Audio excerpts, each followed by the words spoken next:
Hi, everyone. My name is David Ng, and my co-organizer that I'm here with today is Alejandra Gaviria. We are both PhD students at the Social Justice Institute at the University of British Columbia, and we are delighted to be welcoming you all today at the 2022 Art Memory and Justice Symposium, Resilient Cartographies, Everyday Strategies of Social Justice that Re-emerged During Pandemic Times. Before we begin, we want to acknowledge that Alejandra and I are virtually hosting this panel from the unceded and ancestral territories of the Musqueam, Squamish, and Tsleil-Waututh First Nations. A core part of our work as social justice scholars and the foundation of the symposium centers around decolonization. And with this land acknowledgement and affirmation that decolonization includes, but is not limited to, the return of stolen land, restitution, reparations, and justice for past and ongoing colonial subjugation. As students who work, live, and benefit from unceded territories, it is necessary for us to start our conversation recognizing and working in solidarity with ongoing Indigenous struggles for sovereignty. Hello, everyone. The title of the third theme in our symposium is Decolonizing Senses of Justice and Normality in Pandemic Times. Despite social isolation, movements for justice have also been galvanized worldwide. During the pandemic, already existing inequalities and injustices of the capitalist world became even more evident in a resounding way. Therefore, the return to normality suggests a continuation of systemic oppressions and inequalities that existed prior and during COVID. In this theme, we hope to explore the social movements that have responded to these structural inequalities that were exacerbated during a time of a physical distancing. Movement, movements against racialized, gender, and sexual violence, movements against police brutality and state violence, movements to topple status and rename colonial places, demands for land back, and decolonization, living wage, and safe supply. It's our pleasure to introduce our moderator for third panel, Niki Franco. Niki Franco is an abolitionist, community organizer, writer, and facilitator of a space for collective study. Seeking to disrupt the institutionalized bureaucratic frameworks of academia and transactional ways in which relationships exist under capitalism, her work experiments with truth telling, radical history and thought, and revolutionary imagination. She also curates educational and cultural programming that navigates the current urgency on global solidarity, environmental and ancestral preservation, and strategies on building emotional and intellectual capacities to dismantle system of oppression that inform and deform our current lives. She is the host of Getting to the Root of It with Venus Root, a podcast that leans into conversations with artists, theorists, and organizers. Welcome, Nikki. Hi, everyone. Thank you so much for having me here, and thank you for the generous words. Awesome. And now introducing our esteemed panel for panel 3 today, Jassi Murad from the group Astrolab de Mariam. She's beaming into us today from Cyprus. Thank you for joining us. So Astrolab de Mariam is a collective of individual voices that come together, creating an inter-supportive web of a community. Given that our existence is often endangered by predominant capitalist systems we have been born into that prioritize capital and corporate profit over human prosperity, we gather to counterbalance inequalities and redistribute privilege and wealth. We exist here to preserve the essence of our various identities, cultures, ancestries, stories, spiritualities, and art. We provide an open, inclusive, and endorsed platform of expression that defies borders and prejudice, aiming to decentralize global prerogative. Shay Cage has been an activist of 22 years with True Ruts. True Roots, community steward of the MN Artists Coalition and founder and director of Catalyst Arts. Artistically, she is a performer, writer, and creator of new work. Her performance and work has taken her across the US to South Africa, England, France, the Netherlands, Croatia, Mali, and Canada. She is a co-founder of Mama Mosaic Theatre for Women, a recipient of a regional Emmy and an Ivy Award, a McKnight Fellowship, and a Distinguished Fox TCG Fellowship. She's been named one of the leading artists of her generation by Insight, a change maker by Women's Press, and best solo performer by City Pages for her role as the pilot in Frank Theater's Grounded 15 Ivy, among other awards. Shay is an advocate for sex trafficking victims and the proud mother of two. We also wanted to mention, let me read Remy and Tonye's bios first. So Remy Hellstern currently works as the project manager of the Xinjiang Documentation Project, co-hosted at UBC and SFU. She recently completed a Master's of Public Policy and Global Affairs at UBC and focuses her research on socio-technical policy development and innovative ways to use new technologies to document human rights violations domestically and internationally. In her free time, she loves to embroider vintage denim jackets for her friends and family and often finds inspiration from the beautiful environment. With her is Andrew Brown, who currently works as a production assistant at Scanline Visual Effects, or VFX. He completed his second degree at LaSalle College, Vancouver in digital film and media in 2021. Recently, he began producing and hosting The Scrumptious Sandwich Show, a YouTube series focused on exploring the history of sandwiches from around the world and how to make them. Andrew has partnered with other artists on a multitude of short films, both documentary and fiction, as well as web series, commercials, and music videos. In his spare time, he loves to enjoy his childhood love of animals while photographing them in their natural habitat. Tonye Aganaba is a Black African queer and non-binary multidisciplinary artist, musician, and community worker living on the unceded ancestral territories of the Musqueam, Squamish, and Tsleil-Waututh First Nations. They were born in London, England, the belly of the beast and the stronghold of imperialism, colonialism, and racial capitalism, but proudly trace their ancestral line to the lands colonial known today as Nigeria, Itson and Ija speaking peoples, and Zimbabwe Shona speaking peoples. Tonye's organizing began through music as one of the co-founders of hashtag Ground Up, Guilt & Co.'s performance-based mutual aid initiative that has raised over $100,000 for grassroots campaigns and service-based organizations in the downtown East Side since its inception.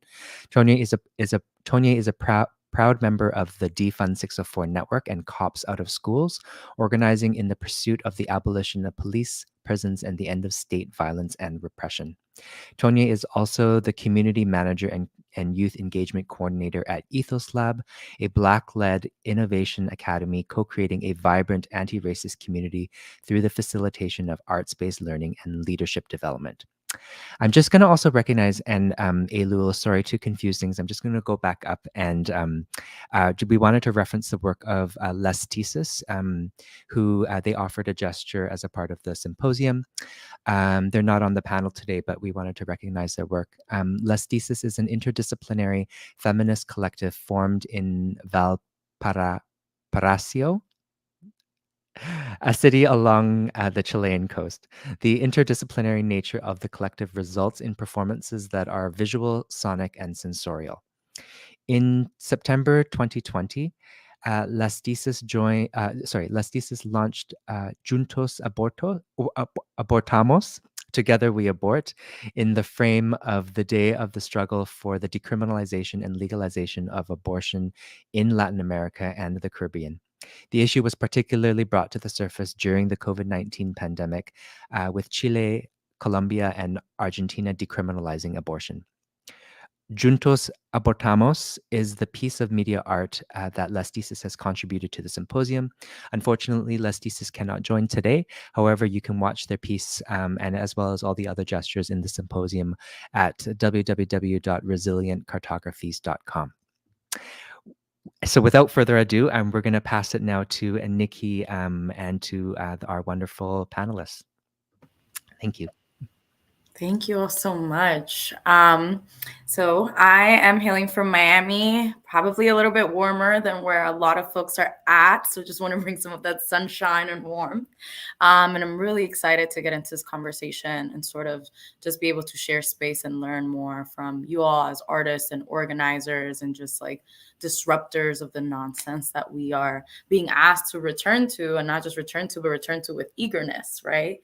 And I wanted to start this conversation first off with Jassi and learning a little bit more about what is the sort of backdrop and the context in which your work sort of situates itself in terms of this sort of like returning to normalcy, right? Which for us, we know very clear what that actually means. But yeah, I want to pass it over to you, Jassi, and just invite you to share a little bit about your work. Thank you so much. Um, yes, good day to everyone. I am Jassi Murad, and I am a third-year student at Girne American University in Cyprus.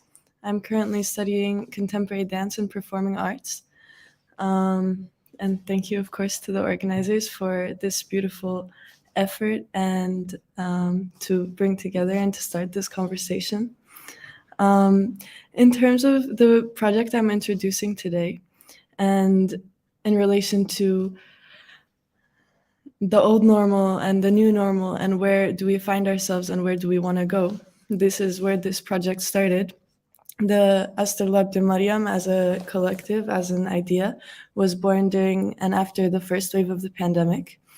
The idea came from the need to mobilize and to counteract the current structures and systems and institutions of the world that offer no true support or stability to the majority of the global population. When the pandemic appeared, this need became ever more urgent, of course, and it became ever more clear when observing the varying degrees of destructivity at which this pandemic affected different groups of people within society. So we founded this organization and this initiative, my friend and I, and we both grew up in colonized Palestine. So this largely drove our initiative and our need to create a space where an active effort of decolonization was happening, and not only in sense of social justice and on the streets and politically, but also decolonizing the mind and decolonizing the human experience. And for us, this happens in stages, in a way, because so within the organization, we do many things, but among them, we generate media, and this media, the intention of generating this media is in a way opening the space for people who would not normally consider their voices kind of respectable or worthy of being a part of the discourse, because in many senses, the art world is an elitist structure, and it's kind of hard to enter and be heard within the arts world and within creating within the sphere of creation and within the sphere of public communication. So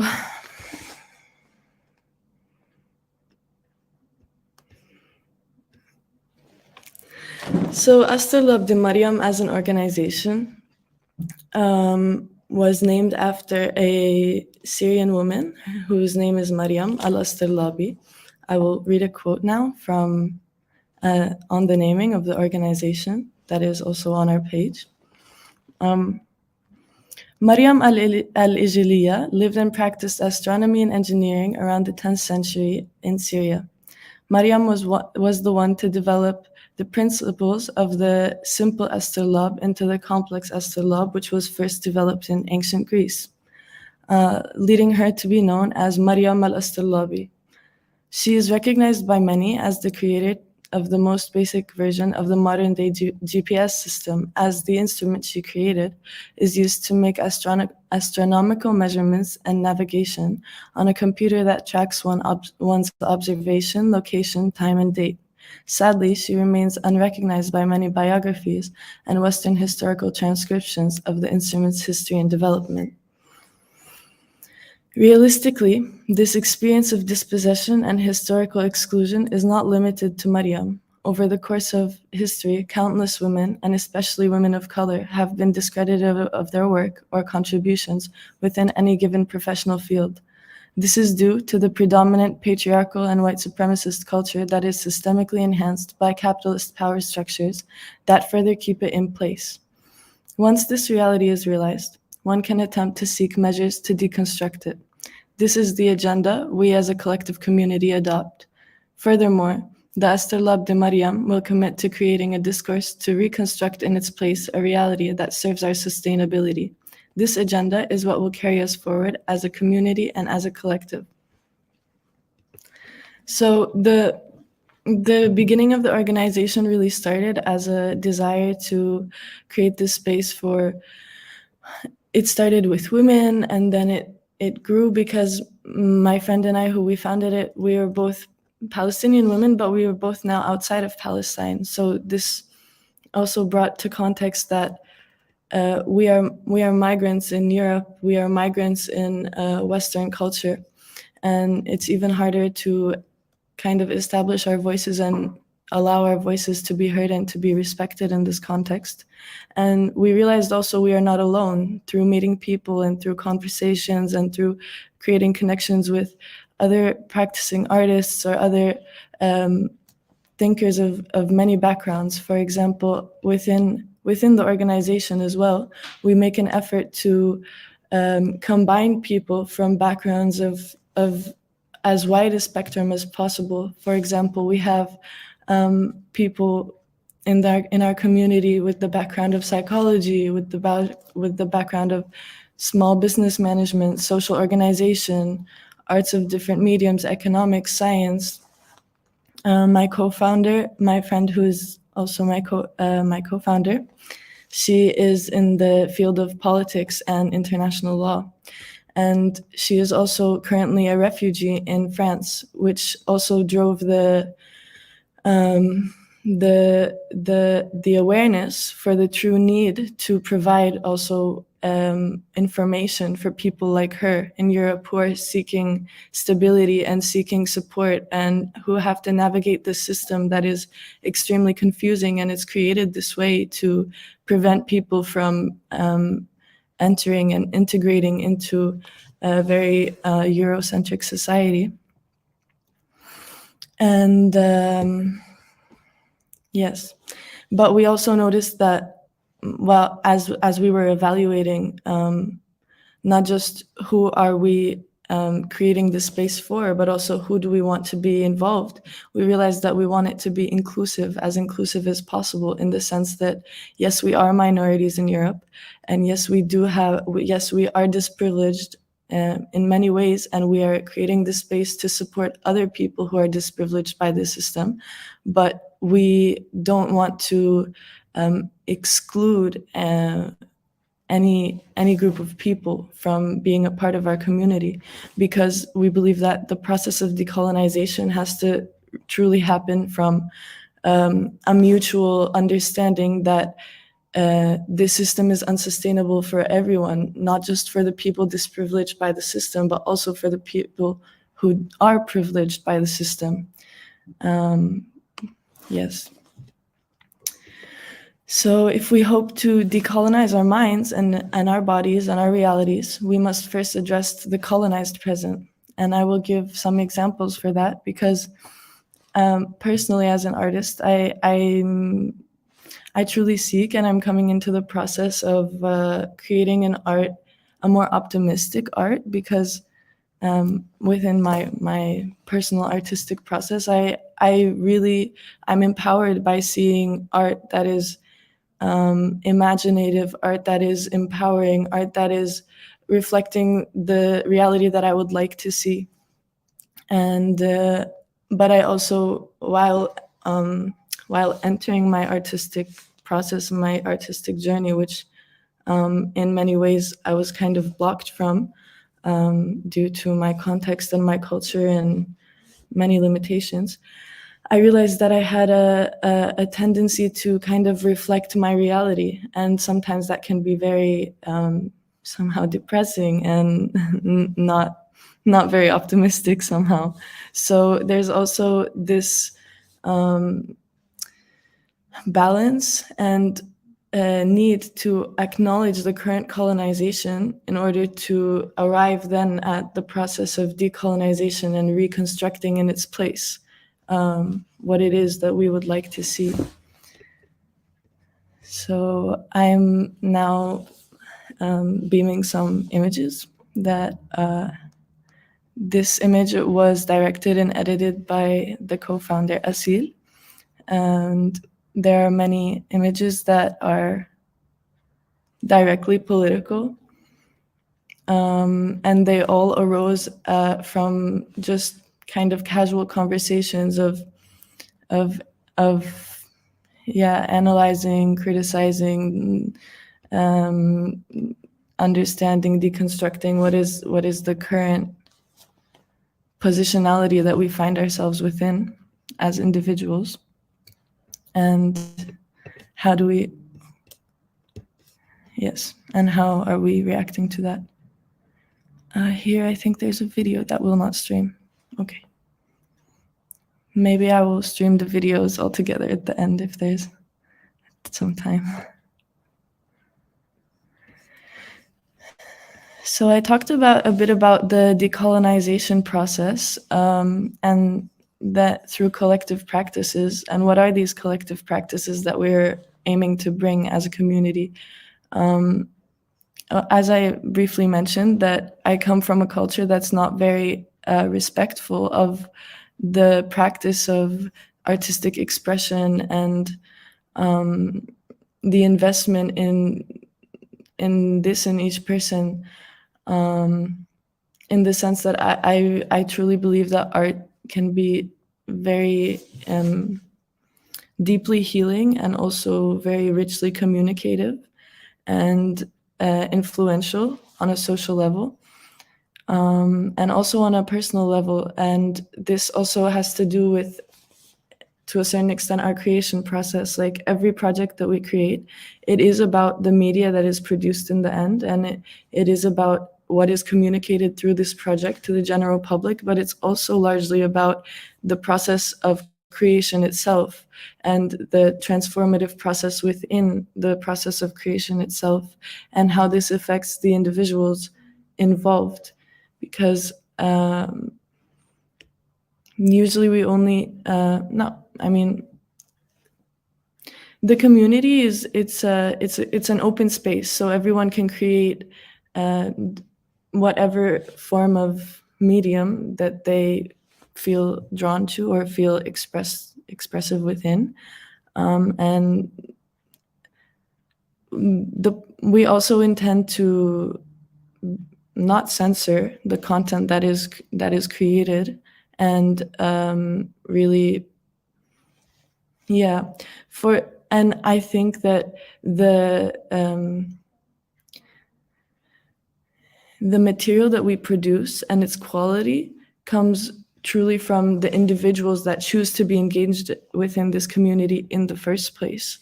And that is how, by building a community with like-minded people, like-minded intentions within this world, there's eventually, there's no need to censor any content, and there's no need to anyone can create with whatever perspective that they feel that they want to express. But also, I feel that it's important to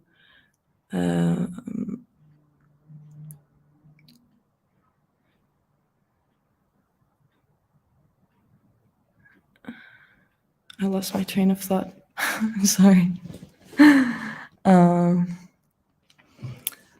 So these collective practices are either ones that we approach people with or that we are approached with by people in the community. So the community is created to kind of be a resource for people, kind of be a platform where they can be exposed, where they can also find allies, find collaborators, find people who would like to jump on their train.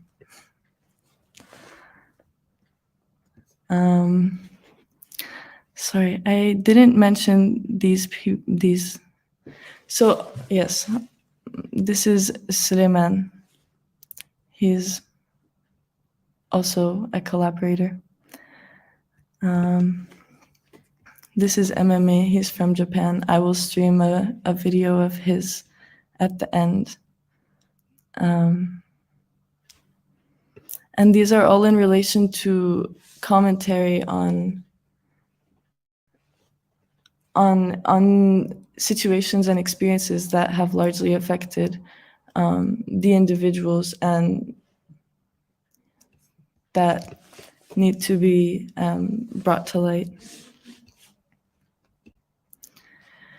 So at the moment, the project is in the incubation period, and we are mostly on established on our virtual platform, which is Instagram.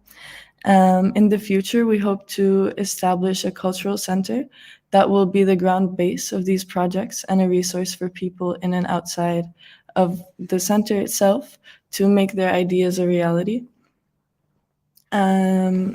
Because many of us have found that in order to find professional opportunities in our field, we've had to bargain with our fundamental principles and dignity.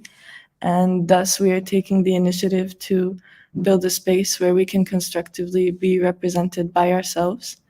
And we also aim to be a referenceable source for information and resources that concern our identities and histories, to take back power from the few wealthy entities that control today's economy and sustain ourselves and our authentic identity.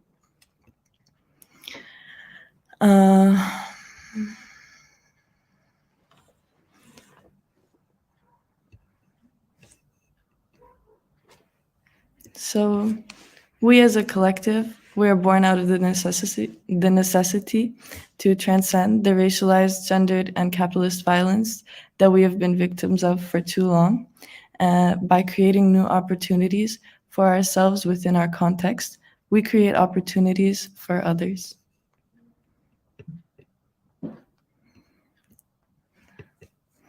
I will share my screen and stream some of these videos, short videos that are not streaming on this platform.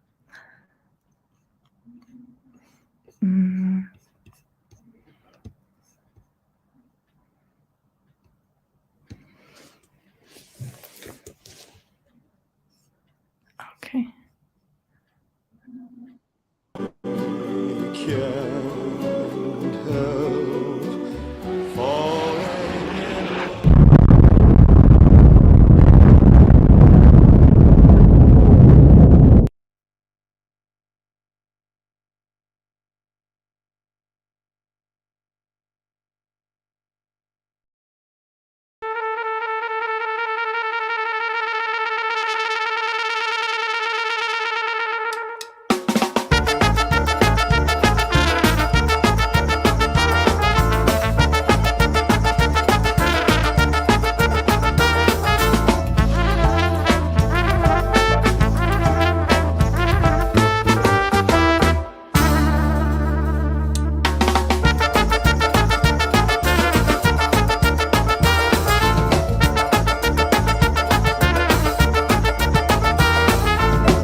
This was a video created. This was a video created by myself and Asil Addik, the co-founder.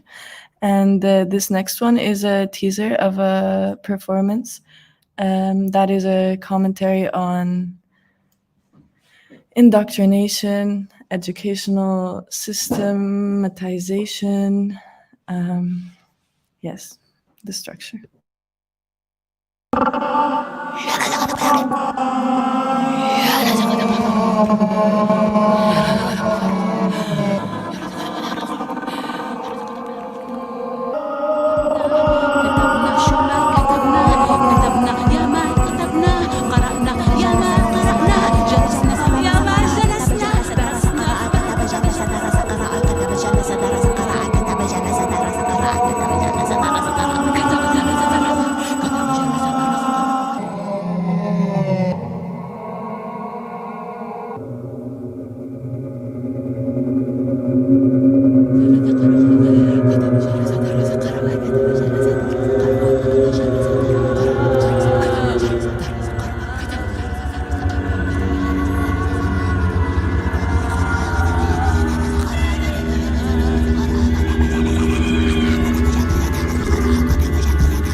So I would like to end with a call to unite, to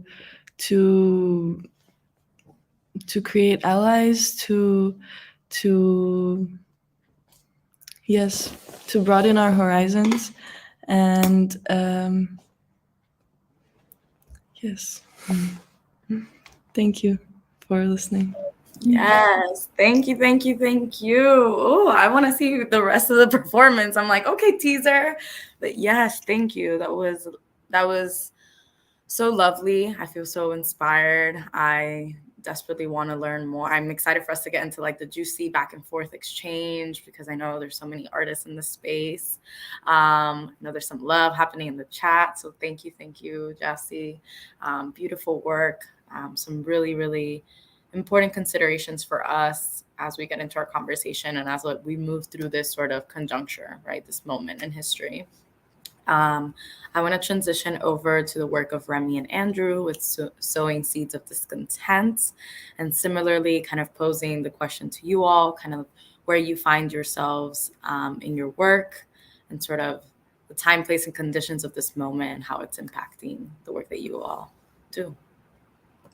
Well, first of all, thank you so much for that amazing presentation. It was really inspiring to see that work, and we're really honored to be here with the rest of the panelists, but also for the moderator and the organization team, because there's a lot of work that went into this. So really briefly, my name's Remy. My pronouns are she, her, and this is my partner and co-creator, Andrew Brown. My pronouns are he, him. Yeah. So we recently created a documentary short called Sowing Seeds of Discontent. And very briefly, it is questioning and looking at protest art that's used around the world, but specifically how textile work has been used as a form of protest art. So it's dual layer, as we use documentary filmmaking, guerrilla style, as an example of protest art, but simultaneously creating a piece of protest art while we explore some of the historical movements that have taken place. Embroidery has always been something that's very close to my heart. I started it maybe about 5 years ago. My father was diagnosed with a terminal illness, and I found joy in creating something beautiful from nothing, or something that was forgotten. And I found it as a way to manufacture joy when joy wasn't always around me, or the world felt particularly bleak. I could create my own version of it in whatever medium I wanted. I just needed a textile to do that. And I kind of attribute that to growing up and moving around a lot. I saw a lot of really amazing women use textile art as a form of survival, just to, have money to feed their family, but also as a form of resistance in and of itself. I think in a lot of ways, we have downplayed the importance of textile work as a craft or as a woman's art.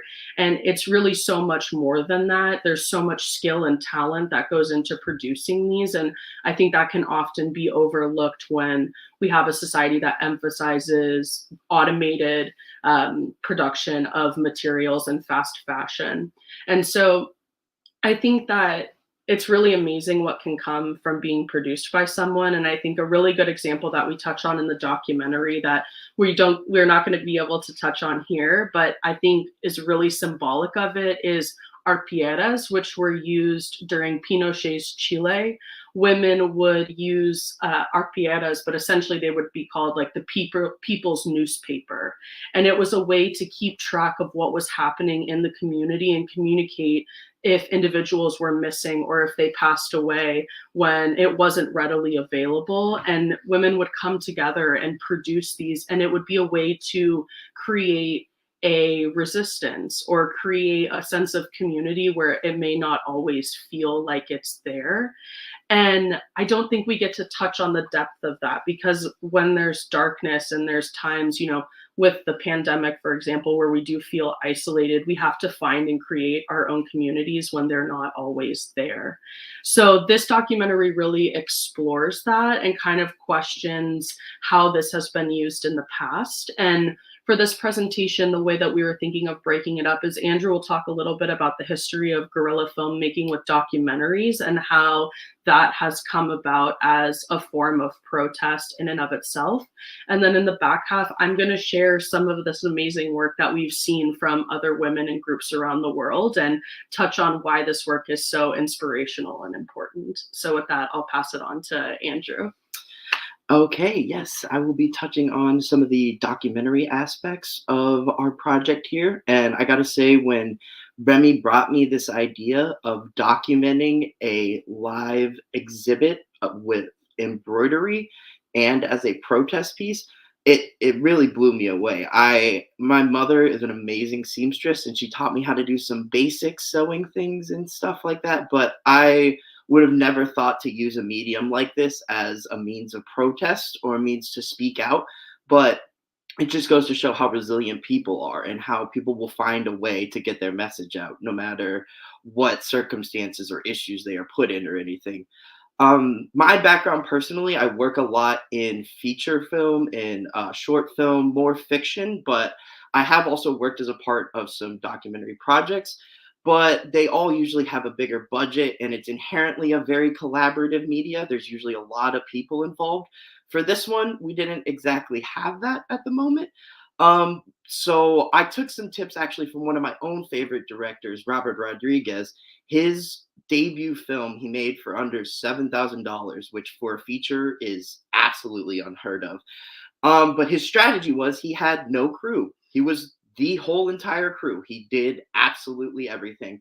And I did have some help on the sound design end from some great friends of mine. But outside of that, I was the entire crew for this. I shot it, I edited it, I was the lighting, I was everything. So it was a challenge, but it also helped, I think, the message of this in many ways, because it felt very personal and it felt very on the ground and hands-on. And I think if there had been more setup and more people involved in everything, it may have felt a little bit too staged and it wouldn't have come off exactly right for this piece. So I think it actually ended up working for the benefit here.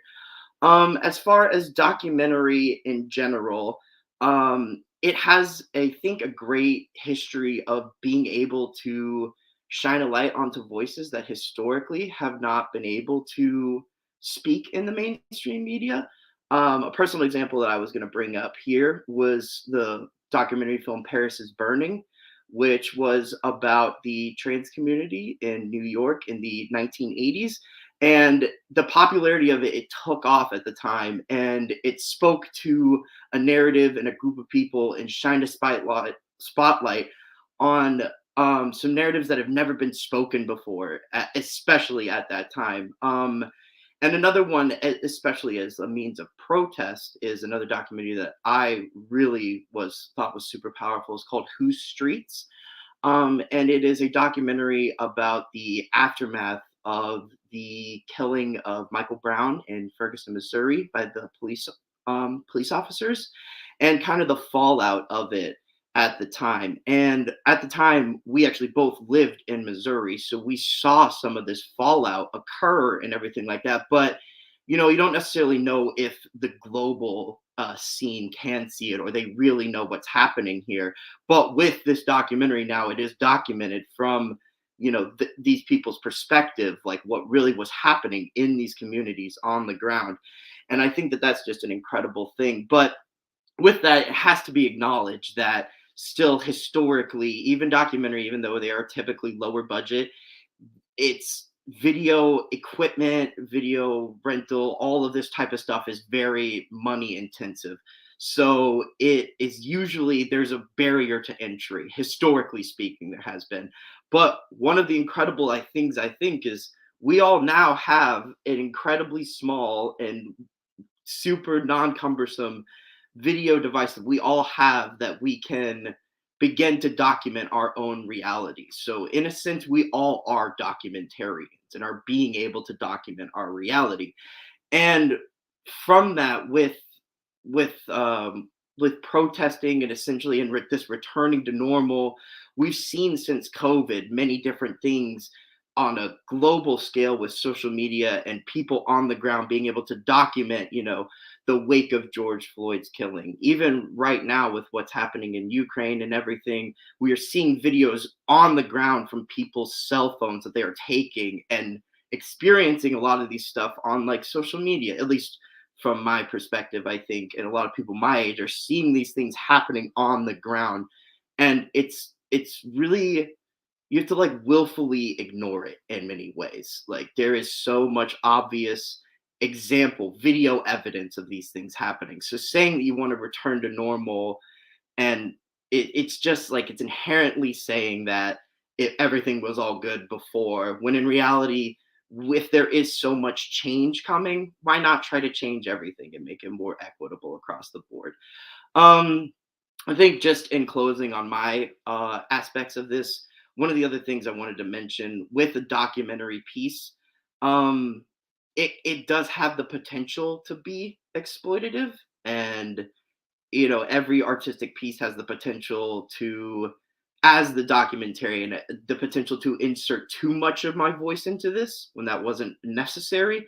To circle back around to the Paris is Burning example, there has been a lot of controversy that came out after that the documentarian who made this, it made her whole career. She blew up. She made multiple documentaries and features and everything, and it, really set her off, created her whole career and everything. But some of the people who were subjects of it didn't get compensated or anything like that, and were left relatively in the same spot that they were before, and have come out since and said that this documentary didn't really do anything for them specifically.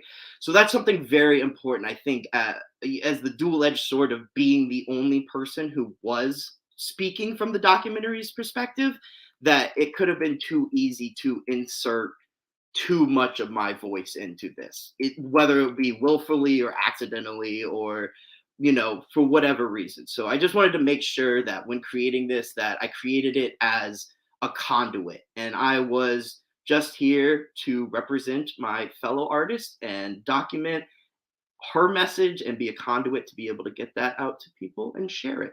Mm-hmm. So without further ado, I'm going to pass it right back.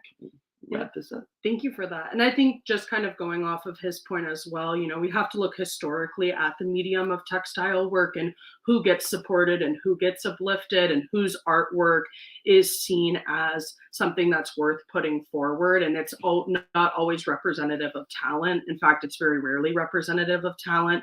It's often people who look like Andrew and I, whose work gets put forward first, because that is the system that we live in, that is inherently supportive of white privilege and white supremacy. And so one of the reasons we really wanted to look into this piece and break into it is see how women in general have used this, because this is kind of collectively what we found, that this is not unique to one area of the world or one group of people. It's a form of resistance that's happening every day and is actually a fairly accessible one as well, because you don't really need that much. One of the cool things about this project that Andrew mentioned, not only was it done on like a shoestring budget, but everything was recycled that we used to actually make this embroidery piece. So we didn't even have to spend any money on materials. So that's kind of an interesting way that this medium can kind of break some of maybe the class barriers that most individuals have when it comes to trying to break into art.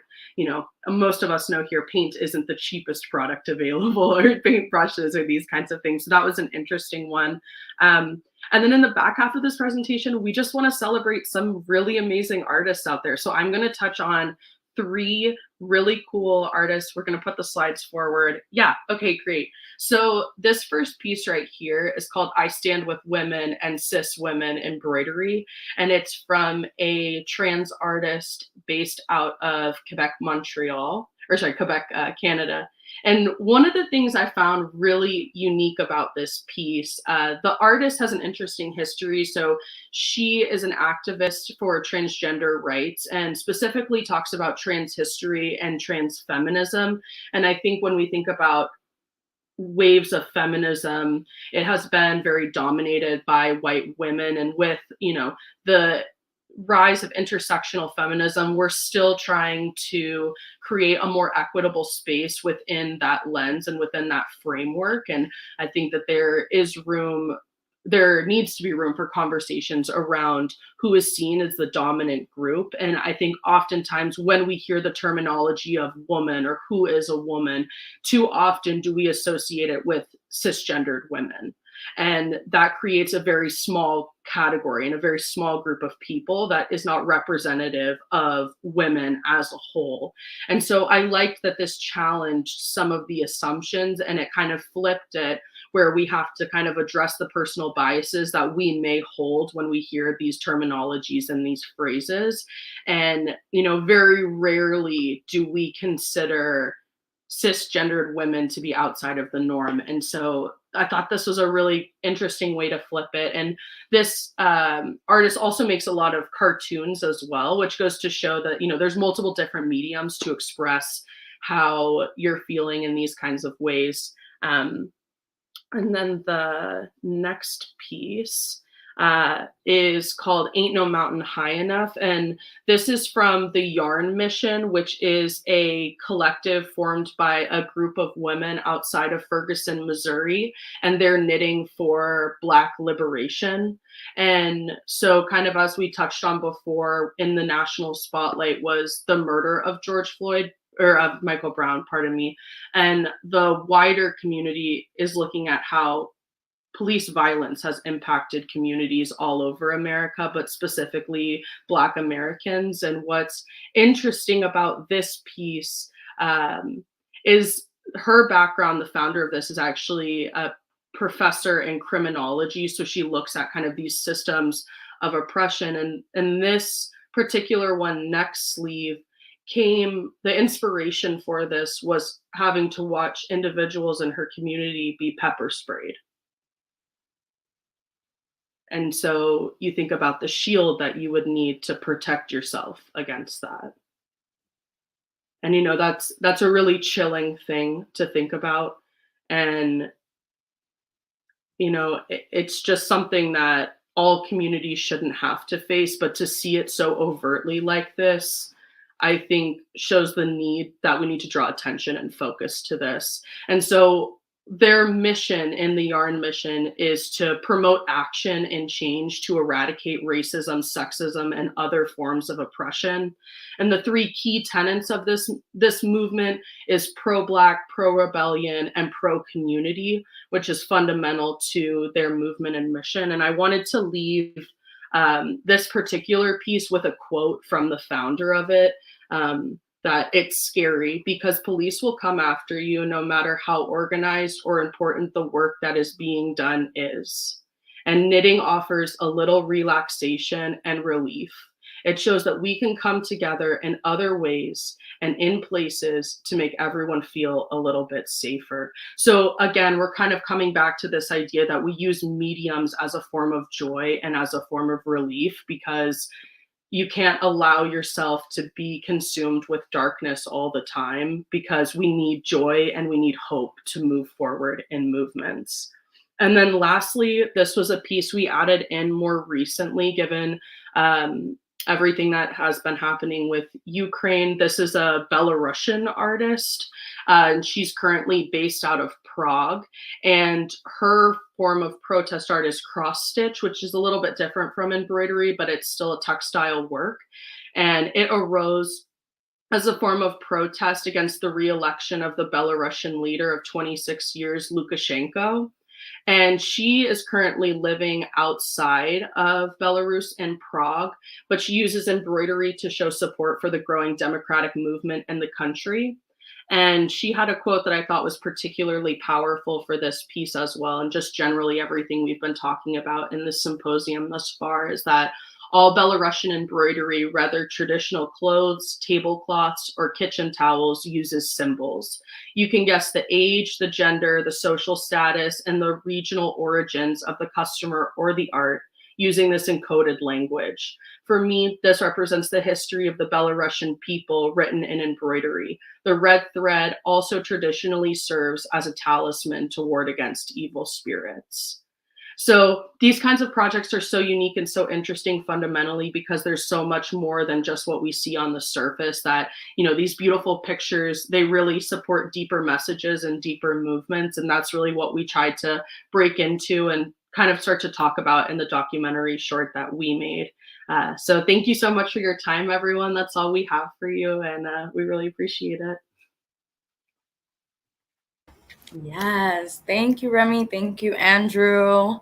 You know, just hearing y'all like make and weave in all these like tapestries of like world building and like art as a conduit for imagining alternatives and what's possible, especially in times of trauma, be it displacement, be it war, be it state-sanctioned violence, and all of the things. So there's so many, I mean, just thinking like Jassi, of your work that seems so connected to this, but is also situated in such particular contexts and in geographical differences, right?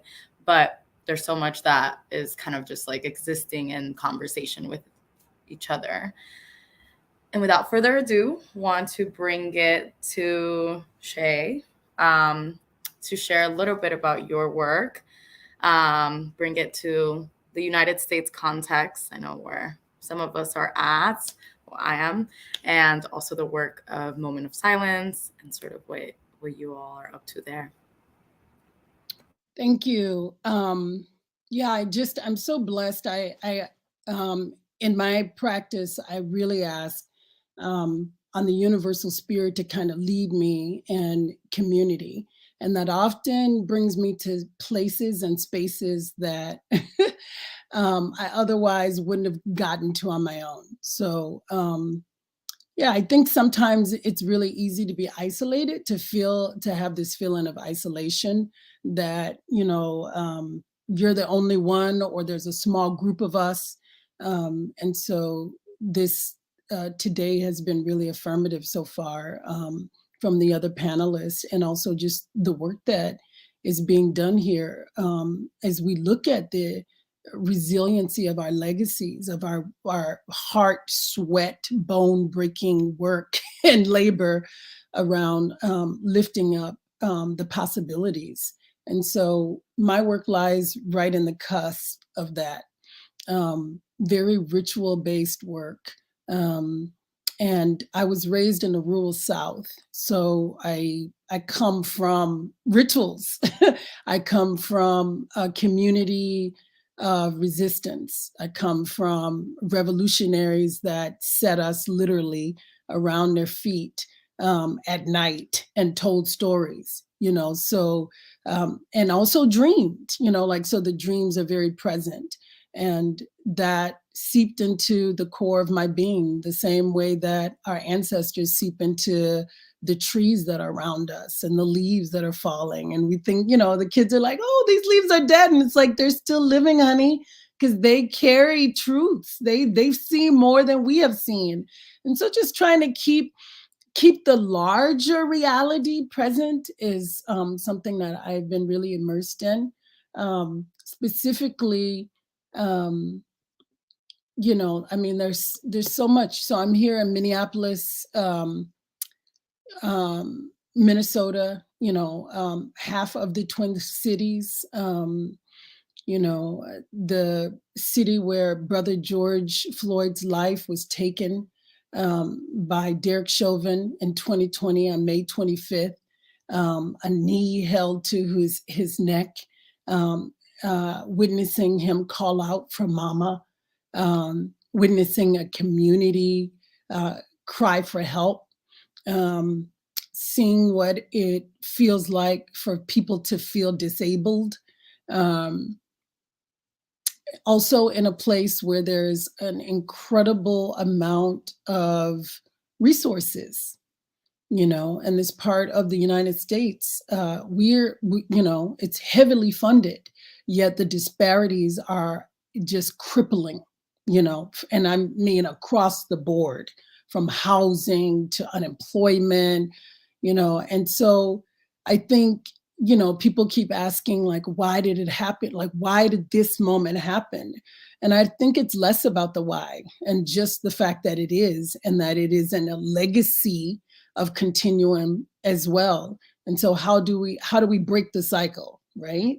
How do we break all of these cycles? And I think, hearing about the embroidery and also hearing our community being a part of very neighborhood-based efforts, I've been very privileged to work on a national level and travel to other cities and engage in, creative placemaking, where a lot of our focus is not necessarily on people that call themselves artists or people that know, quote unquote, we know what we're doing, but more so like, young girl over there, your community is watching you. How can we pull you up in here and see what you have to say? And then she's like, give me that piece of chalk. And she creates a masterpiece on the concrete.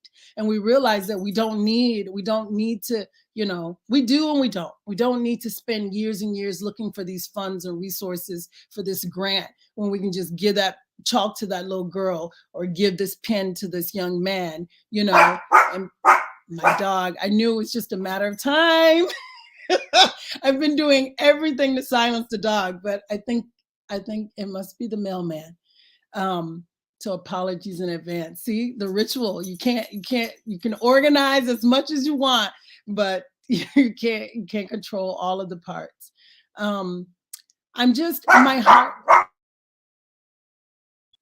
My heart is overflowing. And in some ways, when I was invited, I really have been sitting and praying on like what parts to showcase. A Moment of Silence is an anthology that we created in the heart of the pandemic. One of the reasons was because we felt very alone. As Black artists here in Minnesota, there's less than 6% of us here. Yet we're incredibly active. And those of us that consider ourselves activists and revolutionaries, we're out in the community, we're moving and we're, trying to put the pieces together. But at the same time, in a pandemic, when we're all shut into our homes and et cetera. And so it spoke to the moment, but it also spoke to a larger need, which is our invisibility. How do we, and we're not invisible to ourselves. So how do we continuously break down these invisible, boundaries that keep us, at a distance? It pulled together over 50 Black artists across the spectrum. The common denominators, we all live here in Minnesota now, but many are from other parts of the world. And our situations brought us here. So there's refugees, there's immigrants, there's youth, that aren't a part of the quote unquote system. There's folks that have been in the prison system and have come out and have written their ways out of jail. There's mamas. I'm gonna just grab the dog. Why don't I? I'm gonna keep talking too. There's mamas and there's youth. Can you say hi to the people, Luna? Say hi. And there's elders too, you know, and I just think it was a lot of intention with the anthology that we put out. We didn't want to wait on pitching it, you know, to a publisher and 2-3 years later it coming out. We wanted to make it incredibly accessible. So we decided to put it online. I partnered with the Playwright Center, and it was an idea that I had. I was like, I know that we are grieving, and I know that we have something to say in this moment. And, you know, we're being called by the press, you know, you know, every news. I mean, there were so many, you know, news reporters that really kind of descended upon our city after so it felt very suffocating, actually. And many of us spoke to the news, but we also, there's times that we decided not to. And so in many ways, it was a gift to ourselves, and a balm, if you will. And so before we put it online, we actually just shared it with each other for quite a long time. I called up the Playwright Center. It's one of the largest playwright centers in the United States, and they really support artists. And I told them the idea. I was like, it's got to move out fast. You know, I was just really clear. And then I did what I usually do in my organizing work, was just call on people that I consider are smarter and, you know, and yeah, just smarter than me. You know, I try to surround myself with people that we can learn from, and they're not always older than me. And so I was like, hey, there's a pool of us. How do we get this into the world? Who are we missing? How do we curate this? You know, so it was very much a curation, a community curation, and also without, I think, some of the ordinary, is this person good enough to be in this anthology because Grey Wolf Press or, you know, whatever publisher has decided so. We decided so because either they're a steward in the community, there's somebody that has a voice that hasn't been lifted up lately, they continue to be marginalized, or just somebody that has something to say. So we have published writers, and then we have non-published ones. And I get so emotional because we're reminded that we are incredible if we just, you know, we put our heads together. So a moment of silence is our remembrance of who we are in this moment, but also who we are beyond this moment. So this second part is, I just really wanted to share the poem. So I decided I didn't want to have a lot of visuals and etc. I'm a filmmaker, I'm a theater artist, I'm a curator in community, I'm a gardener, you know, and so all of the elements come together, usually around art as upliftment. And I just wanted to strip it down to the bareness, essence of the words, because as I'm trying to raise these young Black men and remind them of their worth, at a time when they continuously see young men that look like them gunned down in the streets. And I could, you know, we have to explain, you know, and we have to talk through it. And we also have to not live in a space of defeat. We have to find the joy and the resilience. But how do we do that? And I just, I was on another panel recently and I said, well, how do we do it? We retain our rituals, our herbs, our songs, our laughter. We garden, even in the house, and 20 below degrees in Minnesota. The struggle is real here, particularly for Black and brown bodies, Indigenous folks.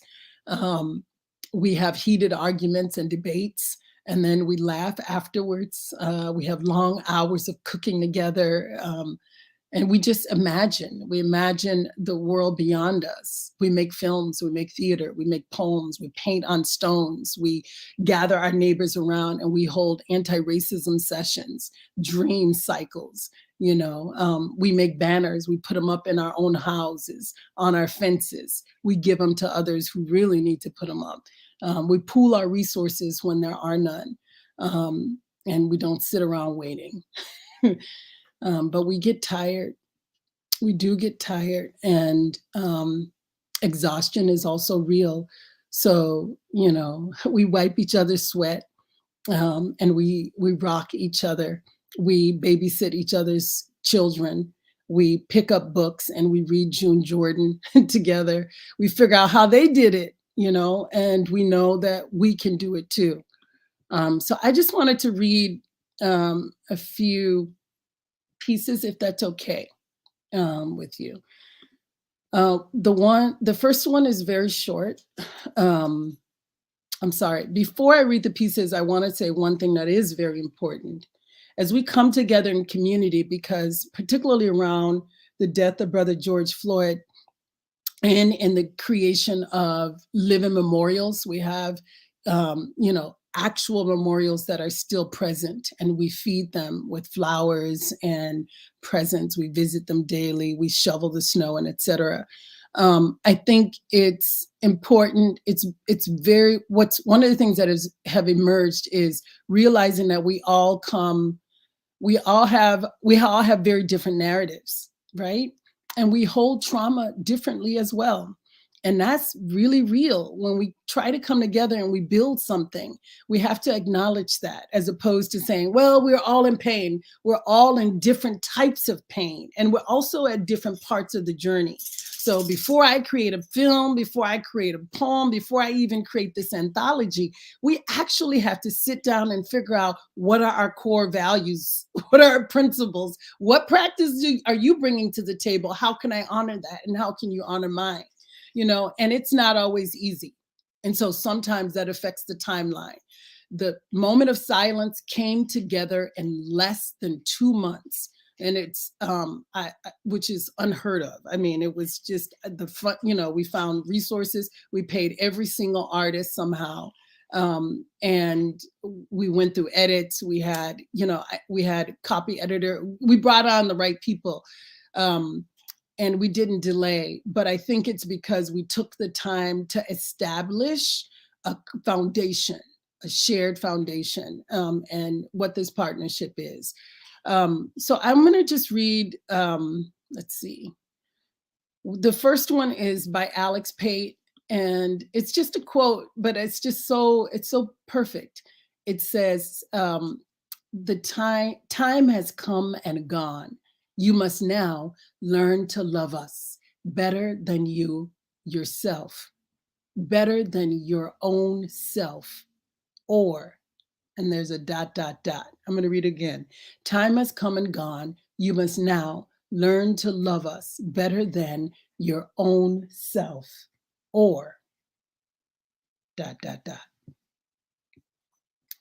The second one is by Ty Coleman. Both Alex and Ty are professors at the University of Minnesota, but they also do a lot of work in community. Ty is a mother as well. It's titled, What? Words are so important now, as words are always so important, even when there seems to be no real words.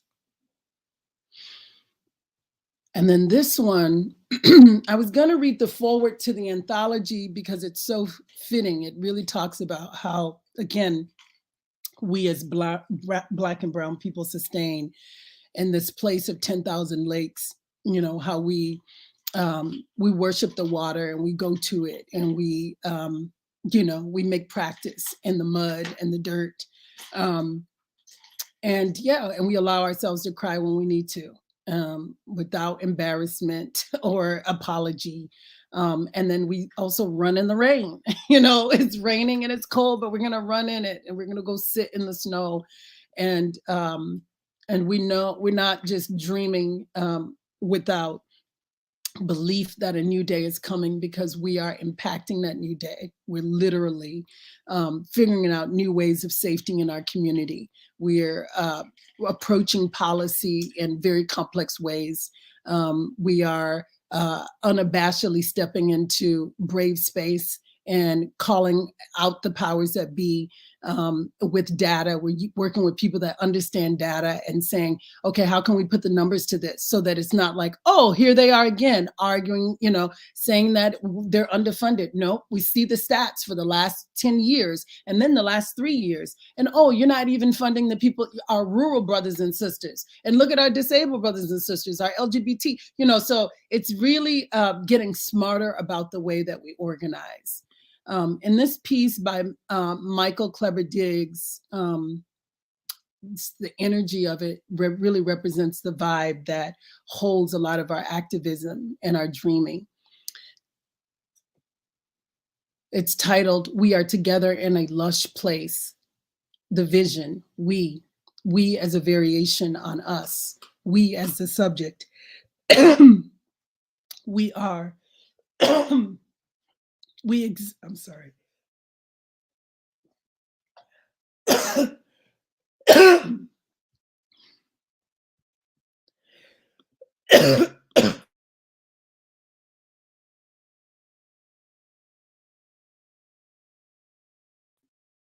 If I was in the South, they would say, the devil is trying to get me,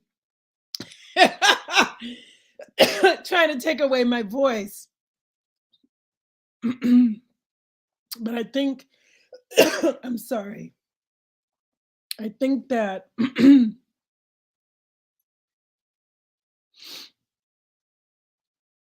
we've lost a lot of ancestors, and they really show up and they move through my work.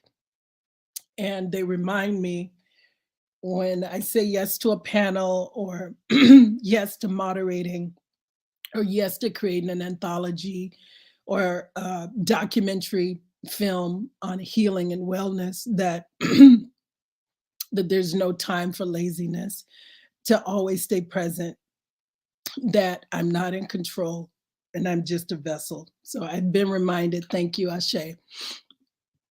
Michael Kleber's piece, the vision, we as a variation on us, we are as the subject, we are. We exist, are as the verb, the action, we are together again, reunited. We are together in a lush place. We are together in a lush place celebrating. We are together in a lush place celebrating and loving each other, taking care of each other, healing. We are together in a lush place celebrating and loving each other, taking care of each other, healing. Our lush place is vast and verdant. We have crops we planted and cultivated.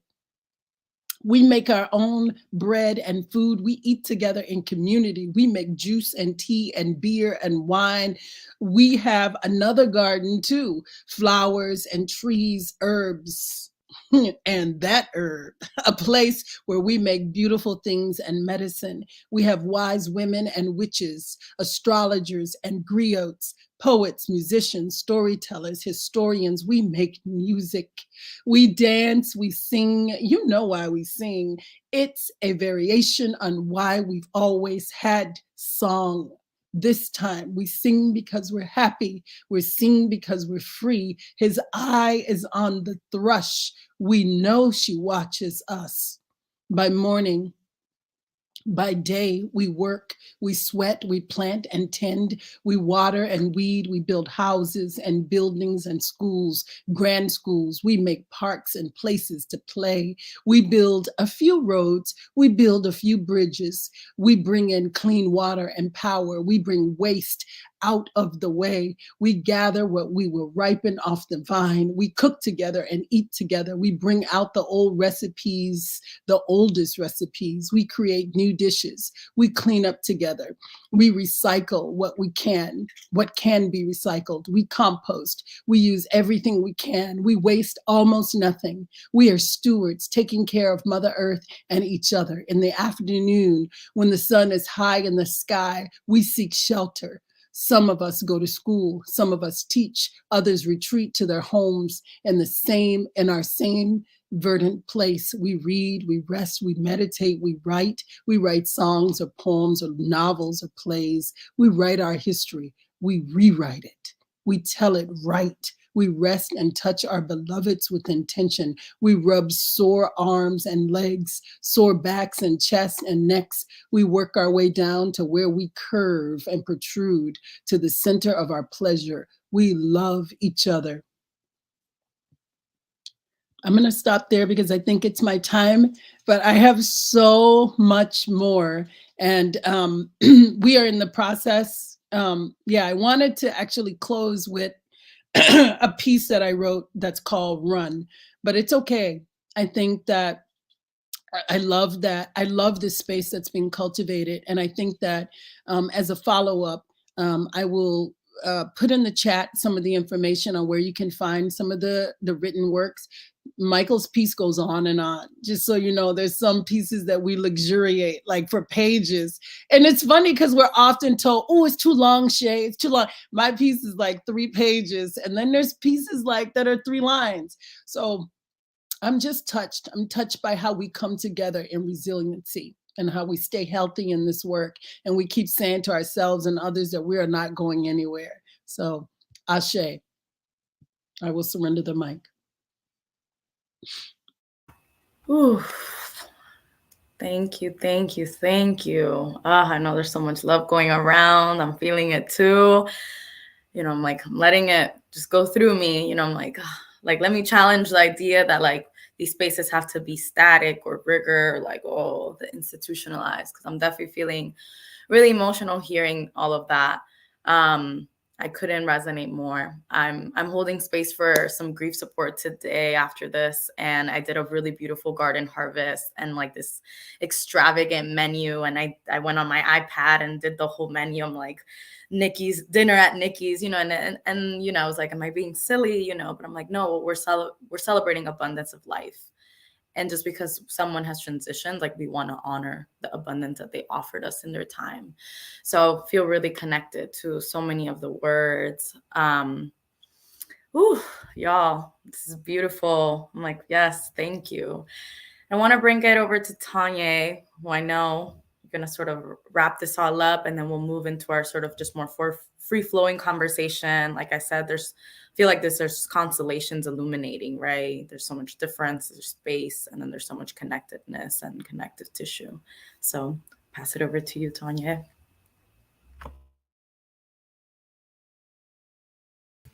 I'm muted. Sorry. Good afternoon, everyone.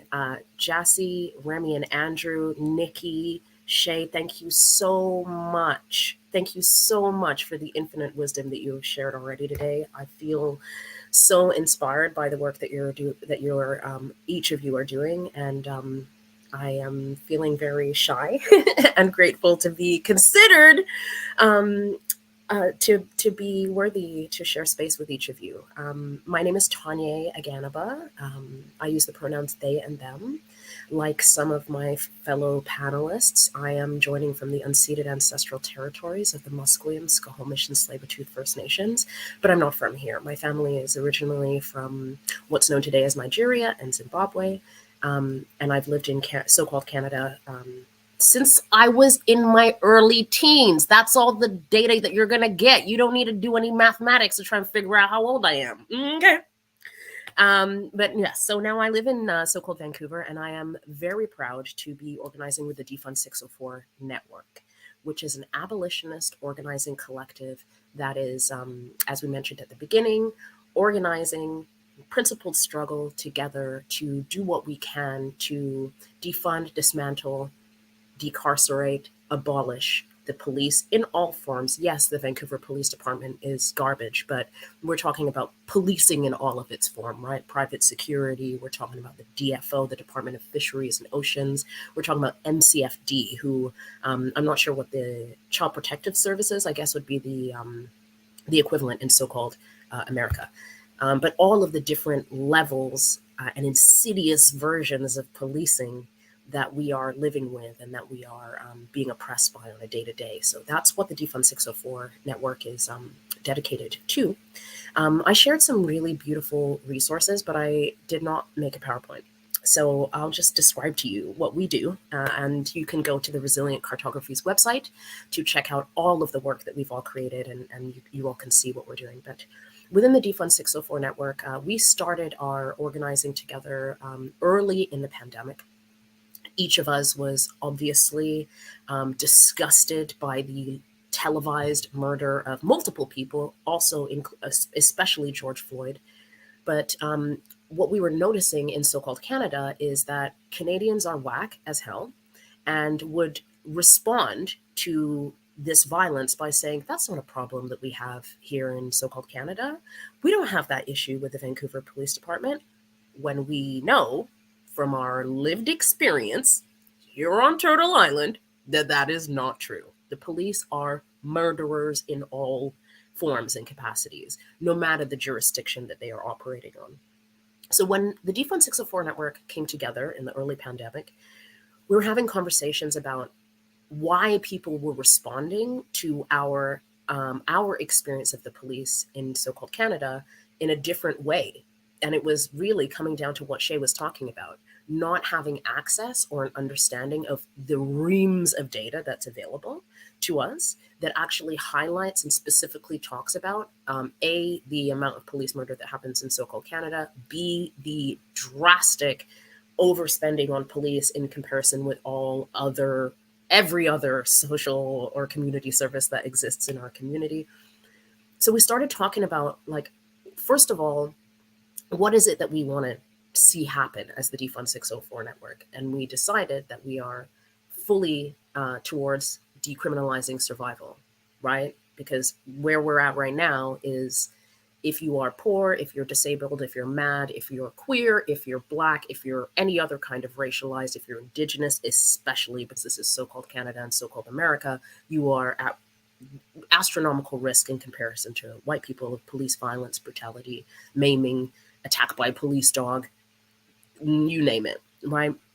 So we were like, okay, if we can advocate and organize around the decriminalization of survival and poverty, that's a number one for us. Number two, we want to defund and redirect funding from the police back into our community services. I know that language, defund the police, is extremely triggering for mostly white folks. I don't know. But it's triggering to some people. Me, I hear defund the police and I'm like, yeah! Other people hear it and they're like, no! And I'm like, maybe because your dad's a police officer? I don't know, whatever.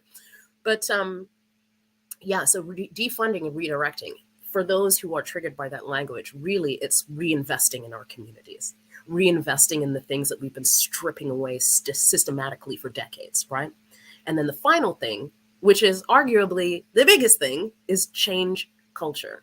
I'm always reminded about two quotes. The first quote is by Ruth Wilson Gilmore, absolute babe, badass, educator, geographer, just all around beautiful human being. I believe, if I'm not incorrect, they started Creative Interventions, which is like huge. They always say,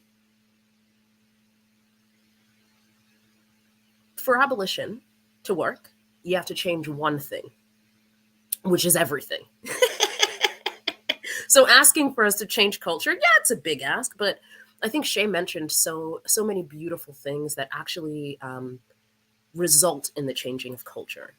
Eating together, growing food together, learning how to provide that safety that we're all looking for, because we've, like I said, been systematically taught to believe that we have no role to play in community safety, that role exclusively belongs to the police. But I'm pretty sure that we all know different, right? when I'm in a bind as a Black person who is mad, who has a disability, who's a drug user, I'm not calling the cops, right? I'm gonna call somebody that I use with, because that person I can trust. And really, when we're talking about changing culture, what we're talking about is empowering people to understand and recognize that they have a larger role to play in their community. And that's such a beautiful thing, actually. It's not scary to me to think about caring for my community more. That's rad. I think that's exciting, but lots of people don't want to do that because they're filthy capitalists. I'm just saying. So we have those three things that we're focused on: decriminalizing survival and poverty, defunding and redirecting funds from the police back into our communities, and then the third and final is changing culture.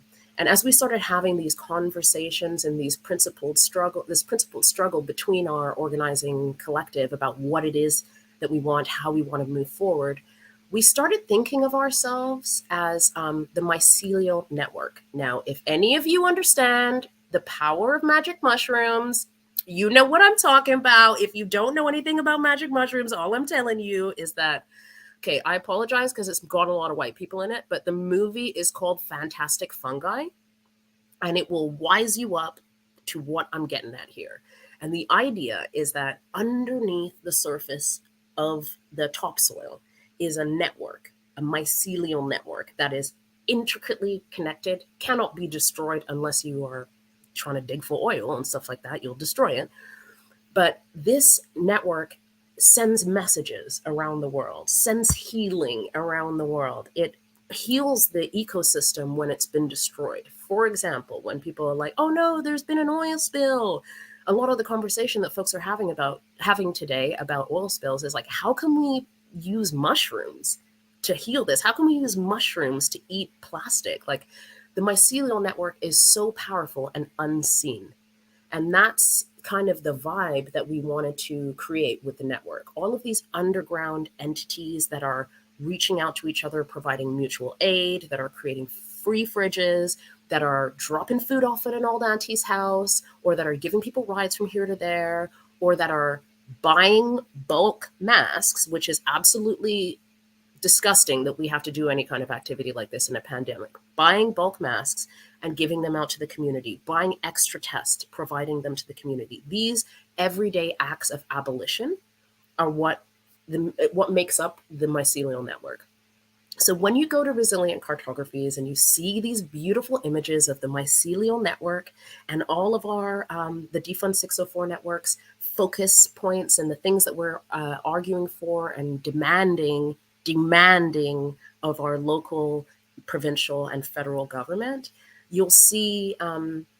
You'll see the mycelial network, our demands. You'll see the water table, which kind of shows you all of the things that nourish the work that we're doing. That's land back. That's Black people. That's Indigenous people. That's everyone who's racialized. That's people with disabilities. That's mad folks. That is our water table. That's where we get our nourishment. And as we move through the mycelial network, we come to the roots of the tree. And those three roots are decriminalized survival, defund and redirect, and the third and final is change culture. As you move up the tree, you come to the top where you see the beauty of the tree, all of the beautiful green leaves. And the green leaves in the image that I've shared with you right now are not populated because the work is ongoing. We are still developing those alternatives to carcerality. But what I can say is that through this beautiful journey that we've been able to go on together throughout the pandemic, we have worked together to create those alternatives. And the result has been so beautiful. For example, for this 5 days that has just passed, today is the last day. I'm not there because I have COVID, so I decided that it would not be right for me to show up in person at an art show. I don't know. People are doing weird things. You all are laughing, but people are doing strange things. So for the last 5 days, we held an art show that was called Justice for Jared.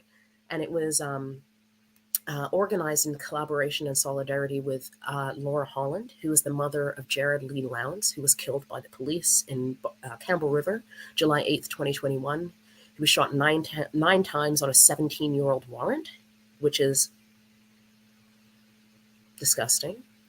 And one thing that I've had a lot of conversations with Laura, and the Defund 604 Network has as well. And one thing that they kept saying to us is, I want to do something beautiful. And Niki was just talking about this. Like, I feel like I was doing too much. Like, no. People need beauty. People need joy. People need art, creativity. And I'm finding that the only way to actually counter control and coerciveness from the government is to enhance creativity and to provide as many opportunities as possible for people to create together, for people to share the works that they've created. And yeah, that's it. I'm going to stop there. I love you so much, Shay. I have a professional crush on you. I'm just putting it out there. You too, Remy and Andrew. No diss. You too, Niki. Thank you so much for having me. Back at you.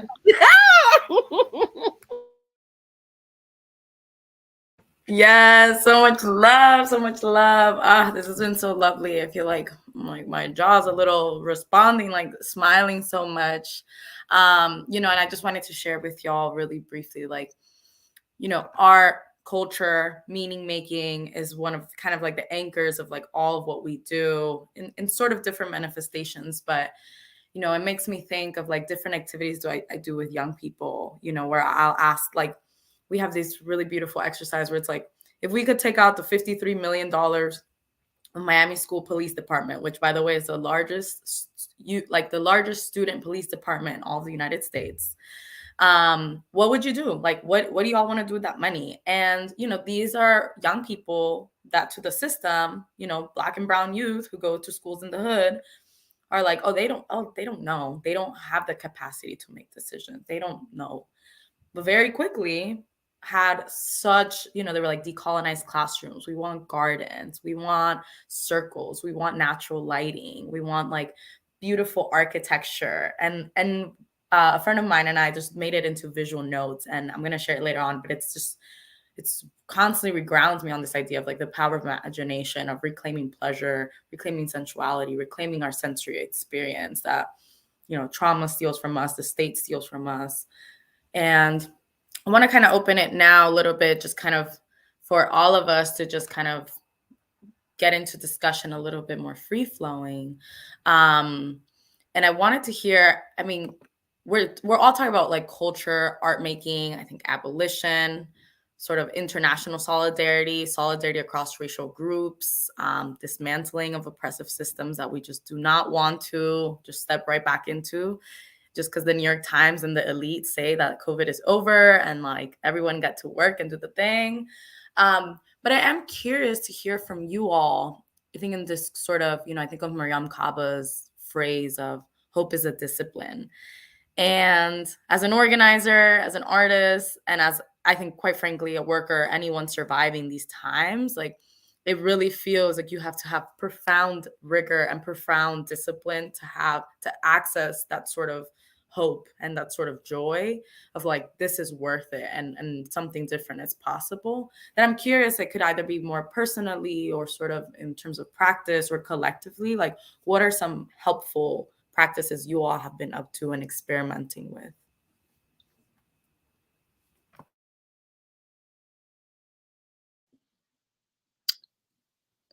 Well, I think one of the ones that really ties into the embroidery is the Million Artist Movement. We were also founders of co-founders of the Million Artist Movement. It continues to thrive with new leadership in an amazing way. But there's, ever since it started years ago, over 10, 11 years ago, just making quilt patches is, and they've, anybody can kind of make a patch, and in some neighborhoods, especially if it's a pop-up or it's if there's an action, set out a table and there's patches of cloth, and even if there's not like paint or kids can like use markers or fabric marker, et cetera. It can be very simple, but I think the idea of like utilizing patches and knowing that they're going to contribute to this large quilt that has a universal message, but everybody kind of, made their own square is really powerful. My kids got into giving me bath bombs, those bath bombs. Yeah. And it's such a funny thing now. Like, it's a thing in the house. Because I realized that I hadn't taken a bath in a long time, because it's especially when you're dealing with a lot. And a lot of us weren't sleeping. We're just out and, you're just trying to get materials to people and make sure that, people that are dealing with food insecurity, et cetera, are fed. But literally, I was like, oh my God, this forces me to take a bath so I can see that bath. And there's like a little gift in it. So we started regifting other people with these little, and they're not that expensive. But so it's more of like, this is a luxury, but also take this moment for yourself. So I'll throw those two into the pot. The way I love a good bath bomb, yes. Mm-hmm. And I agree. It feels like, I'm like, oh, I don't have time to fill up the tub. Like, I don't have time for that. So I really appreciate that practice and offering. I have one that I would like to share. I work with a lot of youth as well, and work with folks from a bunch of different backgrounds, right? So it's always really crucial to me that whatever we're doing is as low barrier as possible so that everyone can participate. And there's something that I've been doing called a planetary jam, which is basically you just tell people to draw a circle, and then that's your planet. On your planet, all things are possible. If you want to send a message to outer space to tell them not to bother, you can do that. If you want to cover your planet with lush greenery, I'm thinking about that poem that you shared, Shay, like that's a planet that I'm trying to live on, So that's one that I really love to do. And the reason that I love that exercise so much is just like you were mentioning, Shay, that like there's a finished product at the end of it, which is a quilt. We've used those circle activities to create buttons. And it's really beautiful for folks to be like, oh my God, I have a button that I made. And we have a button machine that we have access to. So it's very simple to kind of get that going. So if you have a space that has a photocopier and you have paper and you have a circle that you can draw around, then you have a button making project that's super easy for folks to get involved in, and also can potentially make you some fundraising money at the end. Yeah, all those are really good. And I think we kind of have a common thread here of small movements that are happening on the community or neighborhood level. And that's something that for me has been really important as well. I've been working in Vancouver. We have local open access fridge, which is on the corner of Hastings and Garden. And it has free fresh food for anyone in the community, 24 hours a day.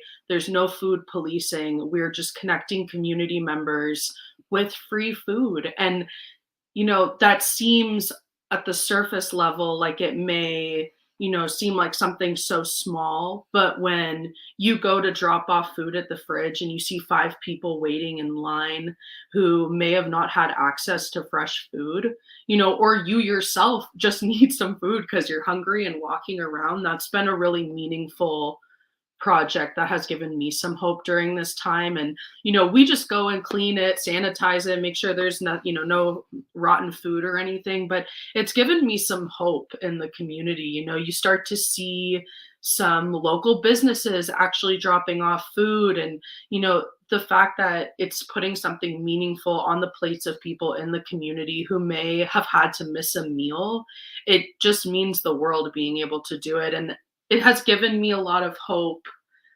Just generally, we go to farmers markets and people are giving the fresh food that they've grown in their farm and connecting it to community members. So I think that that's a really beautiful way where we're seeing mutual aid that has no strings attached. And for me, that's really important because you don't need to qualify for something. We're a community. It should be given freely and willingly. So that's been very inspiring during kind of a dark time. So, yeah.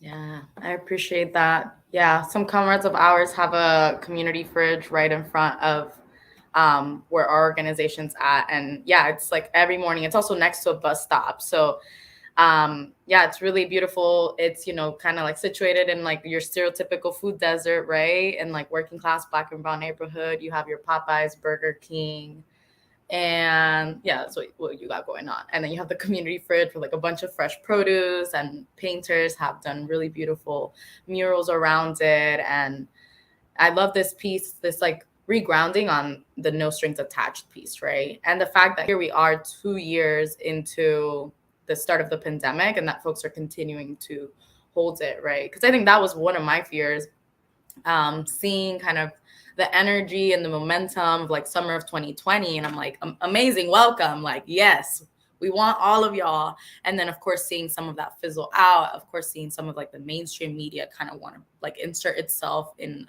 unuseful ways into that rhetoric and into like that work. And then I'm reminded of like, oh yeah, and community has shifted and pivoted to actually ensure that that garden is continued to be nurtured, literally, figuratively, and in between. I'm also curious to just learn and hear a little bit about what are some of the revelations or learnings that y'all are uncovering and unraveling about yourselves and your work through this COVID time. Yeah, I guess I'll leave it there. I guess that's a big one.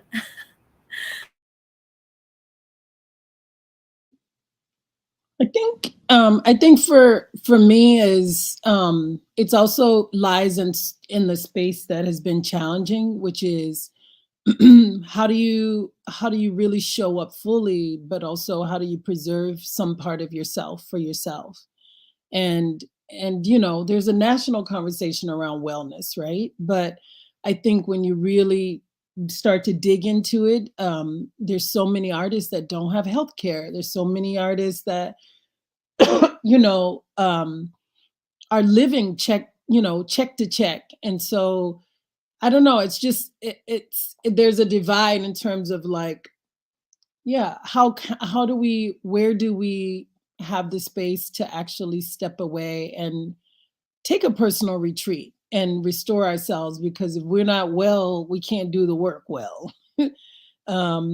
So it's not necessarily a space that has all the answers yet, but it's a real thing, you know. And I'm a mother. I still have young kids, youngish kids. So it's something that I'm navigating. I don't think I'm struggling with it as much as I was before, but before it was just like, just get the work done. Just we'll figure it out. You know, just run. But then it's like coming home late, carrying people in the house, and it's like, this is not sustainable. But at the same time, like, I know my grandmother had to do it, you know, but how many years did she do it until she passed away? No. So how do you do it? And I don't know. It's just, I'm dealing with that as a really big question, and just kind of reassessing. Yeah, when do we step out of the way, or when do we move over?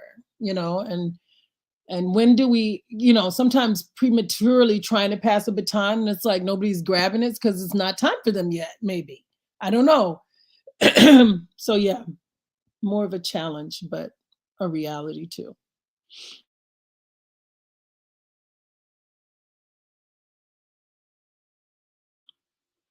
I'll go first, and then you can kind of come in. I think one of the biggest things that I've been learning, and still, you know, it's constantly moving, but it's how do I create and maintain safe spaces for everyone, and how do I use my position to uplift and support the voices of others, and not being the one in the room who's talking first, not being the one in the room who's trying to put my ideas forward first, but really learning and being there to support others when they face opposition from those in power and those who want to squash these ideas that may be considered too revolutionary or too difficult or too easy. You know, I see myself there as a role in saying, well, wait, you know, there's a reason for this, and we have to center that person and their experience and make sure that that's the case. So I think that that's been a really amazing learning opportunity. And this is another example of that, where I'm learning from everyone here more ideas, and it's helping me grow as a person, but hopefully be better for my community as well. Yeah, I think that that's actually absolutely true. Like how the importance of just listening and learning from people, not always needing to be the one to speak in any like certain instance or anything. And I think what like the time of COVID and with all the change that's come from it, as a filmmaker, from working in so much fiction, it's really easy to just believe that you can paint a picture only in these imaginary worlds and that, oh, something crazy like this couldn't really come up and just change how we function and do everything. But it can. This is the real world. Like it's just the reality. So it really helped put into perspective that like maybe some of these things that are deemed too out of here or too far out that they couldn't ever be a possibility, maybe they can. Maybe it just starts with like trying to make that a reality in your own community. And then hopefully, as opposed to trying to knock over, if we're playing Jenga, as opposed to trying to knock over the whole thing, kind of pulling the bricks out of the bottom and then, see where it goes from there. So, yeah. Yo, I love you both. Thank you so much for saying that, and I agree with everything you said. The thing that I have learned is that I'm so much smarter than I thought I was. Right?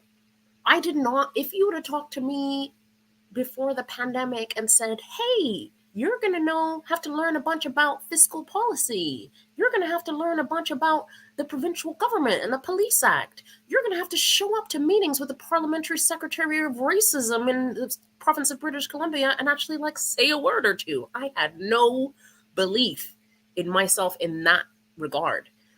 But what I've learned throughout the course of the pandemic is that given enough time, you can learn absolutely anything.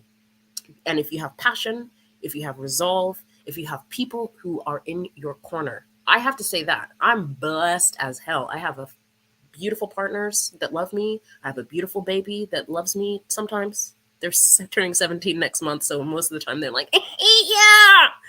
But like I'm privileged in that regard. I have people around me who are holding me up, allowing me to learn. And I'm grateful for them for giving me the space and time to do that. But for anybody who's watching this and they're like, I don't know, policy, like that was me 2 and a bit years ago. Policy, what? Now I am sitting down to write policy with the Defund 604 Network and other organizations. So if there's one thing that I can say that I've taken away from this pandemic is that I can learn anything. And if I haven't learned your name, it's because I don't like you. Yes. Yes. We can go on and on. I just love this panel. I just love it. I know. Welcome back, David and Alejandra. Thank you guys so much. That was so fantastic. Yeah, I think just one big reflection that I could that comes to mind. Alejandra and I, this symposium, we started organizing. Oh my goodness, almost 2 years ago, and it started with a panel series that we did called "Struggles in Places," and a quote is coming to mind, and Kodyo Eshon from the Otolith group said this in the first panel, that the experience of going through the pandemic is an interscalar experience.